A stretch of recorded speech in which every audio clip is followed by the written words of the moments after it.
This is a 1975 photograph of Craig before he became a Chief Petty Officer. That was just as he arrived in Alaska. Kathryn Sharp was married to retired Navy veteran Craig Sharp for 41 years.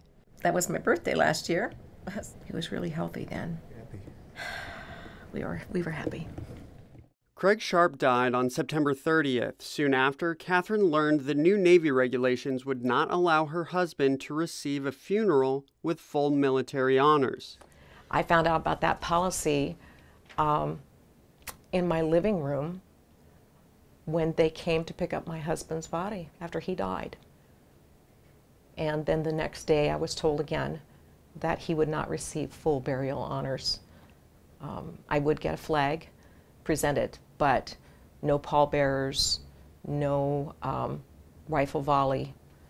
It was hard to understand why a 20-year disabled Vietnam veteran, retired Chief Petty Officer, would not receive military honors. Kathryn refused to give up, finding quick support in the local veterans community.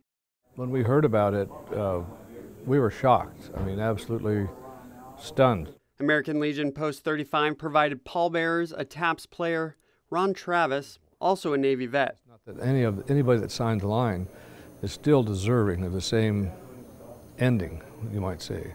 Travis and the rest of Post 35 had no idea about the rule changes affecting them. Turns out, they're not alone. We actually are the nerve center of the Navy. We're the heartbeat. Navy Chief Forrest Powell, no full honors for him either. And I was very, very disappointed when I heard this from the family. Powell says it was his duty to make sure Navy Chief Craig Sharp received full honors. So he and the volunteers got to work, ultimately providing Craig Sharp a burial fit for a 20-year Navy veteran. Director of Alaska Veterans Affairs Verdi Bowen also poured effort into the service he says was truly unique. This was probably, Forrest and I attend numerous services each year, and this had to have been one of the most moving services I have been to that I could ever remember. And I think it was because of the passion of the veterans that came together to ensure that this was done the right way. Following the service, it didn't take long for Kathryn to realize. Then I found there was other people who had their veterans not receive honors, and so it became very quickly an issue for all veterans' families so that they would not have to go through what I was going through with my family.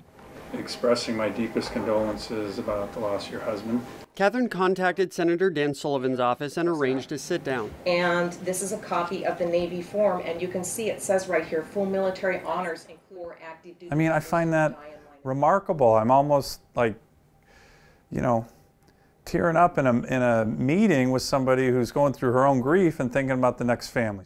I didn't get an opportunity to grieve because I was fighting for what was right. We're going to research it and look to work with Kathryn to fix it so this doesn't happen to another Navy family in Alaska or anywhere in the country.